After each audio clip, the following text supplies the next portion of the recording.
Dear students, आज हम BCom part second paper second banking law and practices में आज का हमारा जो टॉपिक है वो है प्रतिज्ञा पत्रों का अनादरण यानी डिसऑनर ऑफ प्रॉमिसरी नोट्स।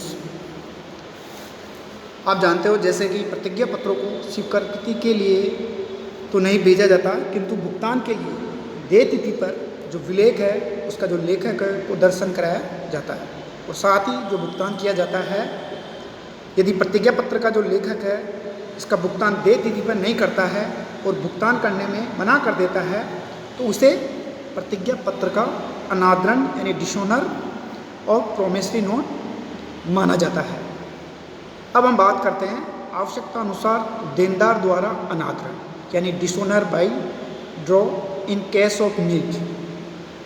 कुछ विनिमय साध्य विलेख ऐसे भी होते हैं जिनमें यह व्यवस्था की जाती है कि अगर मूल देनदार उस विलेख का देय तिथि पर भुगतान करने से मना कर दे तो उस विलेख को भुगतान के लिए दूसरे देनदार के पास प्रस्तुत किया जाए।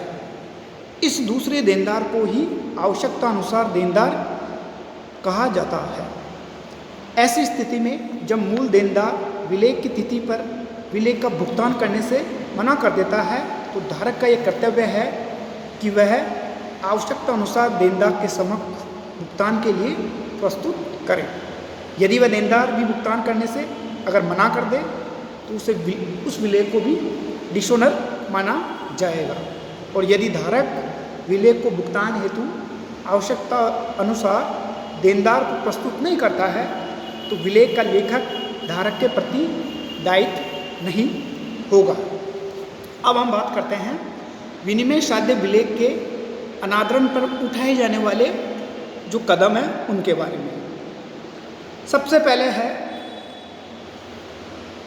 अनादरण की समय पर सूचना यानी टाइमली नोटिस ऑफ डिसऑनर। किसी भी विलेख की स्वीकृति न मिलने अथवा भुगतान न होने के कारण विलेख को डिसऑनर की स्थिति में धारक को विलेख के अनादरण की सामान्य सूचना उन सभी पक्षकारों को देनी चाहिए जिन्हें वह विलेख के संबंध में उत्तरदायी बनाना चाहता है।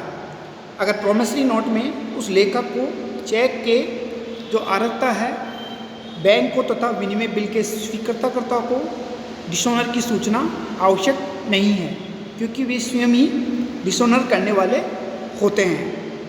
अब हम बात करते हैं अनादरण सूचना का यथोचित समय यानी proper time for information of dishonour. क्या होता है, किसी भी विलेख के अनादरण की जो सूचना है वो तय समय पर गणना विलेख की प्रकृति और उसके स्थान विशेष पर प्रचलित जो व्यापारिक परंपराएं हैं को ध्यान में रखकर की जाती है। इसमें विनिमय साध्य विलेख की जो सेक्शन है 105 के अनुसार मान लीजिए सार्वजनिक अवकाश है को सम्मिलित नहीं किया जाता है और अनादरण की सूचना विलेख के संबंधित पक्षों को देने में निम्न बातों का ध्यान रखा जाता है। सबसे पहले स्थानीय व्यक्ति को सूचना यानी इन्फॉर्मेशन टू लोकल पर्सन। अगर हम बात करें विलेख के जो डिसऑनर की जो सूचना है संबंधित जो लोकल व्यक्ति है उसको पहली डाक से जो डिसऑनर के तुरंत बाद उपलब्ध हो भेज देनी चाहिए ताकि दूसरे दिन उसे सूचना मिल जाए। डाक निकल चुकी तो विशेष संदेह वाक्य यानी स्पेशल मैसेंजर द्वारा भेजकर प्राप्ति रसीद अथवा किसी गवाह का सूचना देनी चाहिए। दूसरे दिन सूचना न पहुंचने पर सभी पक्षकार दायित्व से मुक्त हो जाएंगे।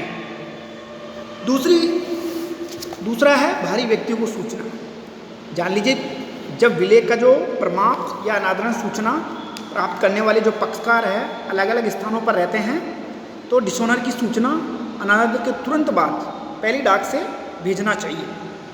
तीसरा बिंदु है अनादरण की सूचना 24 घंटे के भीतर देनी चाहिए यानी information with in 24 hours of dishonour. यानी सेक्शन 106 के अनुसार डिसऑनर की सूचना विलेख के डिसऑनर के तुरंत बाद वाली डाक से और डाक निकल जाए तो उसके बाद ताकि अनादरण के 24 आवर्स के भीतर सूचना भेज देनी ज़रूरी है। चौथी जो इसकी है वो है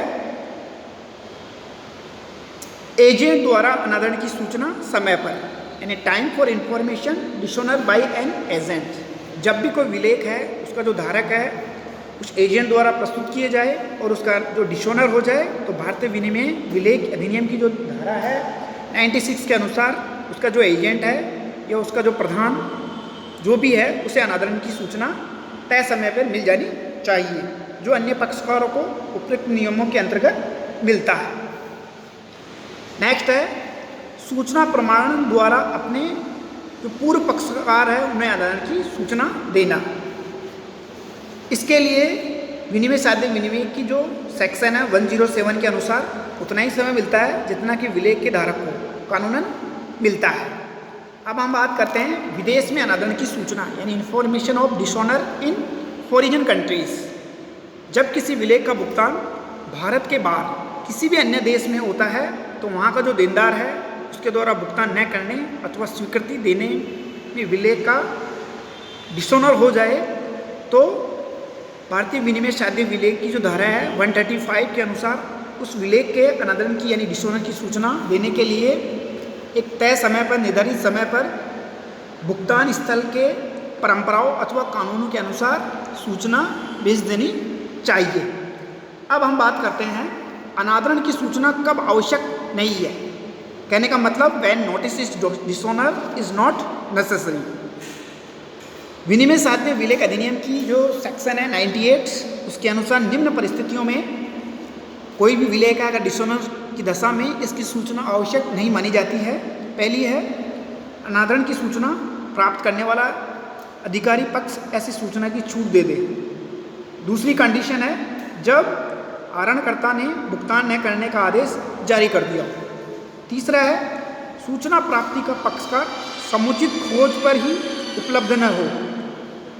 चौथा है जब सूचना प्राप्त करने का अधिकृत पक्षकार तथ्यों को जानकर भी विलेख को देय तिथि पर भुगतान का शर्तरहीन यानी कंडीशनल वादा करे। पांचवी कंडीशन है जब प्रोमिसरी नोट विनिमय साध्य नहीं हो। सातवीं कंडीशन है जब स्वीकर्ता भी एक आहरणकर्ता हो। अब हम बात करते हैं अनादरण की सूचना देने की जो विधि है उसका जो प्रोसीजर है उसके बारे में हम बात करते हैं। तो उसका प्रोसीजर इस प्रकार है। सबसे पहले सूचना लिखित में होनी चाहिए, कहने का मतलब नोटिस होना चाहिए वो रिटर्न में होना चाहिए। दूसरा है रिसिप्ट ऑफ इंफॉर्मेशन, सूचना की जो रसीद होनी चाहिए। तीसरा है रजिस्टर एडी के माध्यम से डाक को भेजना चाहिए। चौथी है प्रॉपर एड्रेस होना चाहिए, यानी अनादरण की जो सूचना है चाहे व्यक्ति से डाक से भेजे उसका जो एड्रेस है वो प्रॉपर होना चाहिए। पांचवी है संदेश वाहक द्वारा सूचना भेजने पर संदेश वाहक उसकी प्राप्ति रसीद प्रमाण स्वरूप लेकर आवे। अगर हम बात करें स्पेसिमेन की बात करें वो अब हम बात करते हैं अनादरण का आलोकन और उसके जो टिप्पणी का प्रमाणन है यानी noting and protesting of dishonour. इसमें हम देखते हैं सबसे पहले आलोकन अथवा टिप्पणी यानी नोटिंग के बारे में, फिर है उसका प्रोसीजर है उसके बारे में, फिर है उसका मेरिट्स ऑफ नोटिंग, यानी इस तरह से क्रमबद्ध ये प्रक्रिया अपनाई जाती है। आज के विषय में हम इतनी ही चर्चा करेंगे। कल हम नोटरी पब्लिक की अनुपलब्धता यानी non availability of notary public, किस प्रकार से विनिमय साध्य और चेक अनादरण पर बैंक द्वारा उचित सूचना किस प्रकार से दी जाती है उनके बारे में हम चर्चा करेंगे। साथ में चेक अनादरण की दशा में बैंक द्वारा जो नोटिस दिया जाता है उसमें कौन कौन सी सावधानियां रखनी चाहिए उसके बारे में हम चर्चा करेंगे। आज के लिए इतना ही। Thank you.